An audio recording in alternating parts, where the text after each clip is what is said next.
Buongiorno cari amici e ben ritrovati in questo spazio mia compagnia. Oggi vediamo i nati del 25 gennaio e quali sono appunto gli influssi che ricevono questi nati dagli astri. Prima però, se ancora non l'avete fatto, vi invito a iscrivervi al canale del Marietto Veneziano e se ancora non l'avete fatto a iscrivervi insomma anche al mio canale. Vi ringrazio. Dunque questi nati ricevono principalmente gli influssi del dominatore Acquario, alle cui spalle abbiamo Saturno.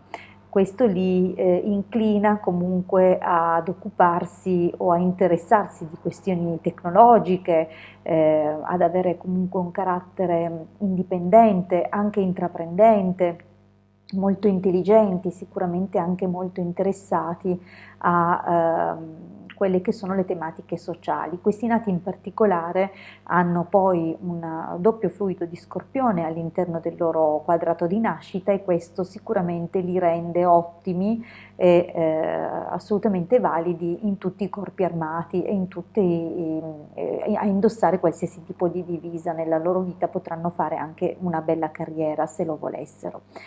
Dunque già abbiamo un primo indizio sul tipo di persone che sono e hanno comunque una fortuna veramente eccellente questi nati, ma dovranno superare delle prove anche durette per quanto riguarda l'ambito familiare. Dunque è possibile che questi nati purtroppo avranno delle esperienze poco piacevoli e probabilmente luttuose nell'ambito della loro famiglia, motivo per cui alcuni di loro non riusciranno a completare gli studi, seppur saranno tutti questi nati estremamente intelligenti.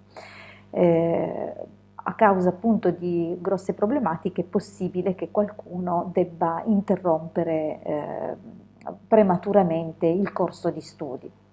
Nonostante ciò, tutti questi nati conseguiranno una buona posizione sociale e riusciranno comunque a realizzarsi lavorativamente. Alcuni di questi nati potranno occuparsi per esempio dell'insegnamento delle lingue straniere oppure essere appunto molto validi comunque nelle competenze linguistiche.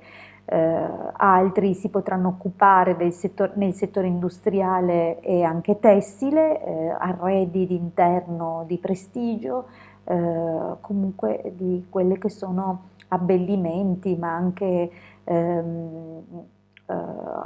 il settore estetico a più ampio spettro. Questo è dovuto alla stella Capo, vale a dire la prima costellazione attraversata dalla Luna in questa giornata, che è la Bilancia. Dunque questi nati hanno sicuramente una predisposizione per il bello e per tutto quello che sono le armonie, le forme d'arte in genere. Allora abbiamo sicuramente una predisposizione di questo tipo, scusate ho silenziato il telefono un attimo, e avranno comunque una realizzazione favorevole per quanto riguarda appunto la posizione lavorativa.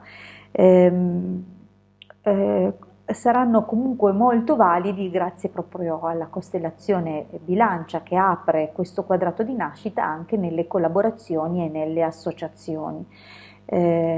Dunque hanno molte possibilità al loro arco e potranno scegliere sicuramente fra più ambiti, i quali potranno essere comunque chiariti in modo personale per ciascuno di loro grazie ad altri aspetti che sono collegati al luogo, all'ora di nascita.